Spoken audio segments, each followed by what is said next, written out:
প্রধান উপদেষ্টা সহ সব উপদেষ্টার সম্পদ বিবরণী প্রকাশ করা হয়েছে। আজ মঙ্গলবার মন্ত্রিপরিষদ বিভাগ থেকে এক প্রজ্ঞাপনের মাধ্যমে এই বিবরণী প্রকাশ করা হয়েছে।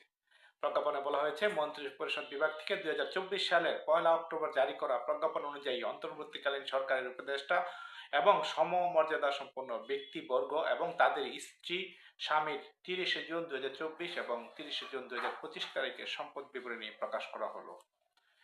2024 সালের আগস্টে দায়িত্ব গ্রহণের 2 সপ্তাহের মাথায় জাতির উদ্দেশ্যে দেওয়া ভাষণে প্রধান উপদেষ্টা মোহাম্মদ ইউনূস প্রতিশ্রুতি দিয়েছিলেন দ্রুততম সময়ের মধ্যে তার সরকারের সব উপদেষ্টার সম্পদের বিবরণ প্রকাশ করা হবে। তিনি বলেছিলেন, বর্তমান সরকার দুর্নীতির বিরুদ্ধে স্পষ্ট অবস্থান গ্রহণ করেছেন। আমাদের সব উপদেষ্টা দ্রুততম সময়ের মধ্যে তাদের সম্পদের বিবরণ প্রকাশ করবেন। পর্যায়ক্রমে এটি সব সরকারি কর্মকর্তাদের ক্ষেত্রেও নিয়মিত বাধ্যতামূলক করা হবে।